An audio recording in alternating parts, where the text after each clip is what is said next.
ఈరోజు చాలా సంతోషంగా ఉంది.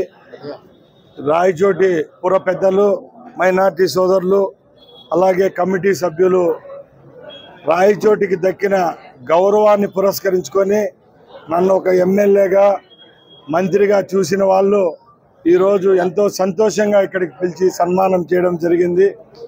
నేను ఒకటే చెప్తున్నా, రాయచోటు అంటే హిందూ ముస్లింల ఐక్యతకు ప్రతీక.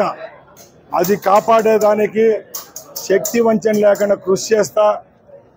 ఈరోజు మంత్రిగా, ఎమ్మెల్యేగా ఉన్నానంటే రాయచోటి ప్రజలు, అలాగే మైనార్టీలు అనుకోండి, హిందువులు అనుకోండి, అన్ని జాతుల వాళ్ళు నా పైన నమ్మకంతో ఇక్కడి నుంచి గెలిపేయడం జరిగింది.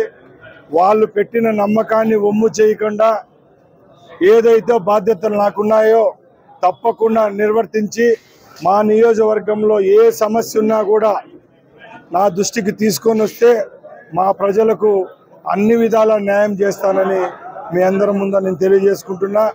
అలాగే ఒకటే చెప్తున్నా, ఎన్నో ఏళ్లుగా వెనుకబడిన రాయచోటి ప్రాంతాన్ని అభివృద్ధి పదంలో నడిపించుకునేదానికి మనకు ఈ గౌరవాన్ని ఇచ్చిన పెద్దలు ముఖ్యమంత్రి వర్యులు చంద్రబాబు నాయుడు గారికి, అలాగే మా యువ నాయకులు లోకేష్ బాబు గారికి, మా రాయచోటి ప్రజల తరపున, తెలుగుదేశం పార్టీ తరపున మరొక్కసారి ధన్యవాదాలు తెలియజేసుకుంటున్నా.